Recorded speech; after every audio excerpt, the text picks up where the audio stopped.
শুভ সকাল আমার প্রিয় পরিবার, তোমরা সবাই কেমন আছো? আশা করি সবাই খুব ভালো আছো, সুস্থ আছো, আর আমিও খুব ভালো আছি। শুভ রাখি পূর্ণিমার অনেক অনেক শুভেচ্ছা ও ভালোবাসা রইল।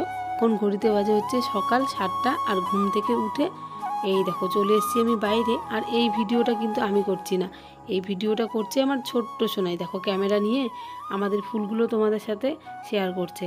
তো ভালোই হলো, আমাকে আবার বলেছে, মা তুমি না এই ভিডিওটা কিন্তু লাগাবে মোবাইলের মধ্যে, তো তোমাদের সঙ্গে একটুখানি শেয়ার করলাম। কি সুন্দর করে করছিল, কিন্তু ক্যামেরাটা ও তো ছোটো, ফুল গাছ তো উপরে, তো ক্যামেরাটা আর কি ঠিকঠাক করে ধরতে পারছিল না, কাঁপছিল পুরো। তো তবু তোমাদের সাথে একটুখানি শেয়ার করলাম। তো আজ রাখি পূর্ণিমার জন্য সকাল সকাল উঠেছি। পূর্ণিমার দিন কাজকর্ম একটু বেশিই আছে, আর তার মধ্যে আমার ননদরাও আসবে আমার বরকে রাখি পরানোর জন্য। তো সবাই সবার ভাই বোনকে রাখি পরায় আজকের দিনে। আর সবার যাদের ভাই বোন আছে তাদের সবার ভাই বোনদের ভালোবাসা যেন রাখির মতো সুন্দর হয়, আর তাদের ভালোবাসা যেন মানে সারা জীবন সুন্দর হয়ে থাকে। তো আমারও তো ভাই আছে, কিন্তু আমি তো আর রাখি পরাতে যেতে পারবো না, কারণ আমার শরীরও ভালো না। আর হচ্ছে আমার ভাই যে আছে, এক ভাই তো থাকে না এখন আর বাড়িতে, আর দুই ভাই আছে আর কি ছোটো ছোটো। তো আগে পড়াতাম আর কি, যে ওই রকম করে একদম রাখি উৎসব করে ওই রকম করে পড়াতাম না, এমনিতে রাখি নিয়ে আসতাম, ভাইদের রাখি পরাতাম, চকলেট খাওয়াতাম, ব্যাস হয়ে যেত। তো একবার আর কি ভাইকে মানে পরিয়েছিলাম আমার বিয়ের পর, তবু মনে পড়ছে না ঠিকঠাক করে। তো এখন আর কি অতটা আর কি ইচ্ছে আসে না মনের মধ্যে। কিন্তু হ্যাঁ, ভাইয়ের জন্য বোনের ভালোবাসা তো কমে যায় না কখনো, যে রাখি পরালেই মানে ভাইয়ের ভালোবাসা বাড়বে, রাখি না পরালে আর কি থাকবে না। তো ভাই বোনের ভালোবাসা তো সবার সবসময় থাকেই, আর মনের থেকে দিদি হিসেবে তো চাবই যাতে আমার ভাইরা আর কি ভালো থাকে, সুস্থ থাকে। তোমাদের সাথে কথা বলতে বলতে আমার কাজকর্ম কিন্তু আমি হাত লাগিয়ে ফেলেছি, সকালের বাসি কাজকর্মই প্রত্যেক দিনের মতো। তো ঘুম থেকে উঠে না প্রথমে আগে একটুখানি বাইরের দিকটায় গেলাম। এখন আর কি সকালটা খুব সুন্দর লাগে, মনে হয় একটা পুজো পুজো ভাব, আর মেঘলা একটা আকাশ, রোদ নেই, কিন্তু রোদ তো উঠেছে তারপরে, মানে এখন সকাল জন্য হয়তো রোদের তাপটা আর কি বোঝা যাচ্ছে না। আর বাইরের পরিবেশটাও খুব সুন্দর লাগছিল। আর আমাদের বাড়ির সামনে যে গাছ ছিল ছোট ছোট, ওই গাছগুলো কেটে দিয়েছে আমার বর। তো বাড়ির সামনেটা না পরিষ্কার দেখা যাচ্ছিল।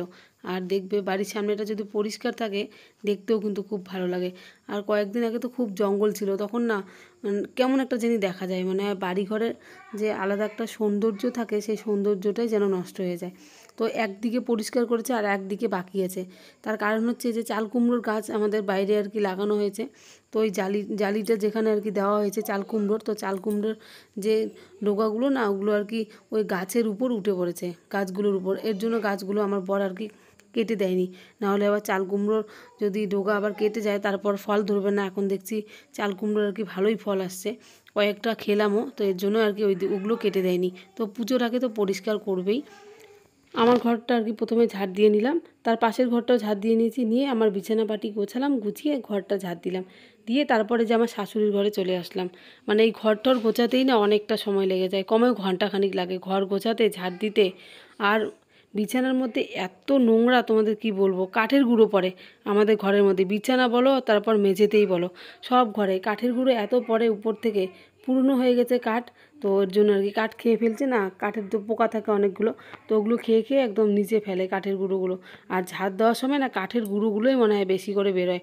আর একটু পরে দেখবে আবার যখন হাঁটবে না মনে হয় যেন ঘর ঝাড় দেওয়া হয়নি, পায়ের নিচে আর কি লাগে নোংরা, কিন্তু ওগুলো হচ্ছে কাঠের গুঁড়ো।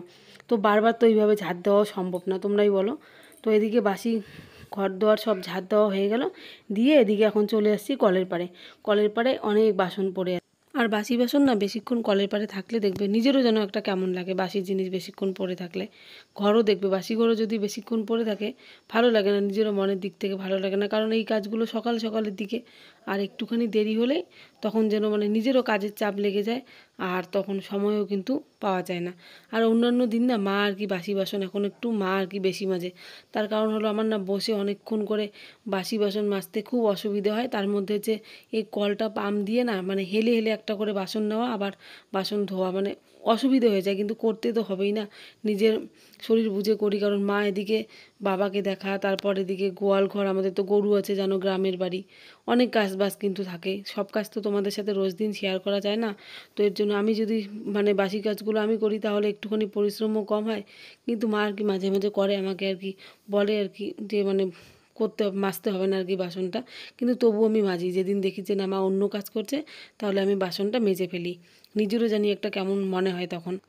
আর কাজ করলে তো আমার হাত পা ক্ষয় যাবে না, যতই এখন আমি মানে আমার শরীর এখন খারাপ থাক, তবু মানে নিজেরও একটা তখন যেন কেমন একটা বোধ হয়। আর এই অবস্থায় কিন্তু মানে হ্যাঁ, কাজ করা তো ভালো, কিন্তু নিজের শরীর বুঝে বেশি একটা মানে এখন কাজও করা যাবে না, আবার কম কাজও করা যাবে না। তো ঠিক ওইভাবেই আমি কাজ করি। তো বাসন কোসন মাজা হয়ে গেল, তারপর না বাসনগুলো উপুড় করে দিলাম একটা গামলার মধ্যে, নিয়ে উপুড় করে দিয়ে তারপর বারান্দায় রেখে দিয়েছি। তাহলে কী হবে, জলগুলো ওই গামলাটার মধ্যে পড়বে, তারপর গুছিয়ে রেখে দিতে পারবো।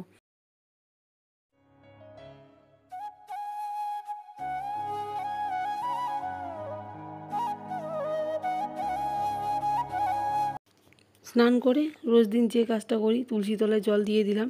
আর পুজো যদি পারি তাহলে তো পুজো দেই, আর এখন না আমি আর পুজো দেই না। মানে জানি না, তোমরা হয়তো শুনলে বলবে যে এখনকার দিনেও আর কি আমি এসব জিনিস বিশ্বাস করি, কিন্তু না বন্ধুরা, বিশ্বাসের কথা আমি সেটা বলছি না। মানে আমার যখন প্রথম বেবি হয়েছিল তখনও শুনেছিলাম সবার কাছে, তো এখনও আর কি।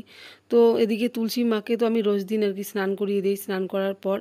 তো পুজোটা শুধু এখন আমি দেই না, কারণ 7 মাস পড়েছে আমার, আর আমার তো 7 খাওয়ানো হয়েছে, তোমাদের সাথে আমি সেই ভিডিও শেয়ার করেছি। বলে সবাই এই সময় নাকি পুজো দেওয়া যায় না, তো সেটাই আর কি শুনি আমি।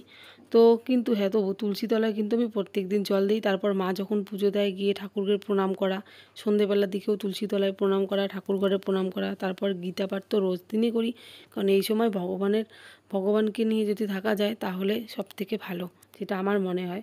তো চলো আর অত আমি তর্কের মধ্যে যাচ্ছি না। তো পুজো তো সারা জীবনে দিতে পারবো, এই 2-3 মাস না এবার দিলাম, কিন্তু ঠাকুরকে তো প্রণাম করি, ঠাকুরের কাছ থেকে তো আমি মানে মুখ ফিরিয়ে নেইনি। তো চলো, এদিকে এখন আমরা কিন্তু রান্নাবান্নায় লেগে পড়েছি সবাই মিলে। আমার কিন্তু সকালের দিকে রান্না হয়ে গেছে, ভাত ডাল আর আলু সিদ্ধ নামিয়েছি। নামিয়ে আমার ছোট্ট সোনাই খেলো, তারপর আমিও খেয়ে নিয়েছি, কারণ এতক্ষণ থাকতে পারবো না। আর আমার বর খাবে না, কারণ আমার ননদরা না খেয়ে আসবে, রাখি পরাবে ভাইকে। তো আমার বর বলছে না, তাহলে আমি খাবো না, খেলে কেমন একটা দেখা যায়, তোমরাই বলো। তো তারপরে যে এদিকে কিন্তু বাজারও করে নিয়ে এসছে শাক, দেখতেই পাচ্ছ শাকটাক এদিকে বাঁচা চলছে। তারপরে হচ্ছে পুঁই শাকের ডোকা। তো এদিকে আমার এক মামি শাশুড়ি আর আমার 2 ননদ সবাই মিলে হাতে হাতে আর কি করছে।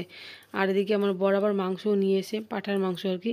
তো এগুলো রান্না হবে। তো তো আরও একটা কিন্তু আমি জিনিস রান্না করব, তো সেটা আমার ভাগ্নির পছন্দের বলতে পারো। তো পরে সেটা তোমাদের সঙ্গে শেয়ার করছি। তো তার আগে চলো তোমাদেরকে একটুখানি দেখাই আমার ননদ আমার বরকে রাখি পরাচ্ছে, সেই ভিডিওটা যদি তোমাদের সাথে শেয়ার না করি। তো প্রথমে আর কি যা যা করতে হয় জানোই তো, চন্দনে ফোঁটা দিয়ে নিল, দেওয়ার পর তারপরে দিকে আর কি রাখি বেঁধে দিল হাতে, দিয়ে তারপর ধান দুব্বো দিয়ে আশীর্বাদ করলো। তো এখন একটুখানি প্রদীপ দেখাচ্ছে।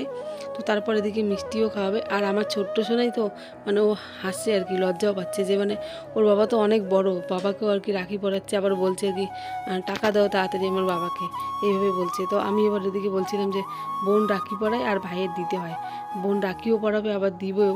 তো এই নিয়ে একটুখানি হাসাহাসিও হলো। তো এদিকে যখন মিষ্টি জল আর কি এসব খাওয়াবে, তো ওদিকে কিন্তু আমি রান্নাও করছি। তো চলো তোমাদেরকে একটুখানি রান্নাবান্নাগুলোও দেখাতে হবে, মানে দুদিক দিয়ে আর কি সামাল দেওয়া অসম্ভব হয়ে যাচ্ছে। এদিকে আবার একা হাতে ভিডিও করছি, আবার এটাও তোমাদের সাথে শেয়ার করতে ইচ্ছে করছে, ওদিকে রান্নাবান্নাও, এদিকে আবার ভিডিও বড় হয়ে যাবে, মানে সব দিকেই চিন্তা।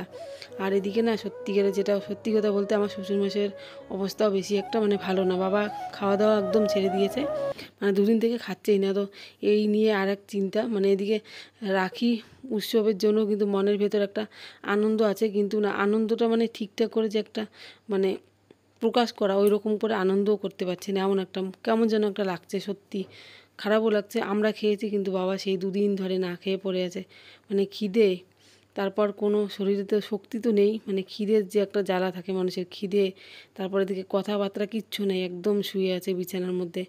তো এদিকে এখন আমি রান্না বান্নার মধ্যে কিন্তু আবার চলে আসলাম।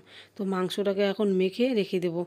তো মাংসের মধ্যে দই, তারপর গোলমরিচ গুঁড়ো আর যা যা দিতে হয়, পেঁয়াজ আদা রসুন সব কিছু বেটে নিয়েছি একসাথে। তো সব কিছু মেখে মাংসটা আধা ঘন্টার মতো রেখেছি। তারপর এদিকে আমার ভাগ্নি একদম বিরিয়ানি খাবে জন্য আজকে পুরো ব্যস্ত হয়ে গেছে, সব কিছু বাড়ির থেকে নিয়ে এসে চাল, তারপর যা যা লাগবে আর কি বিরিয়ানির মধ্যে দেওয়ার জন্য সব কিছু নিয়ে এসছে। তো এদিকে কিন্তু ও আমাকে দেখিয়ে দিচ্ছে, দুজনে মিলেই আর কি বানালাম। আমাদের কিন্তু দুপুরের খাওয়া দাওয়া হয়ে গেছে, ডাল, তারপর হচ্ছে পুঁই শাক চচ্চড়ি করেছি, এদিকে ডালের বড়া তোমাদের সাথে তো শেয়ার করলামই, এগুলো দিয়ে কিন্তু আমরা খেয়ে ফেলেছি, কারণ এই বিরিয়ানির আশায় থাকলে সবার খিদে মাথায় উঠে যাবে। তো এর জন্য আমরা তাড়াতাড়ি করে সবাই খেয়ে নিলাম। তাড়াতাড়ি বলতে কি, খাওয়া দাওয়া করতে করতে 3টেরও বেশি বেজে গেছে সবার। তো তারপর আর কেউ বিরিয়ানিটা খায়নি। তো তারপর সবাই খাওয়া দাওয়া করে আমি একদম গ্যাস ট্যাস পরিষ্কার করে মুছলাম, রান্নাঘর পরিষ্কার করলাম, বাসন কোসন মেজে।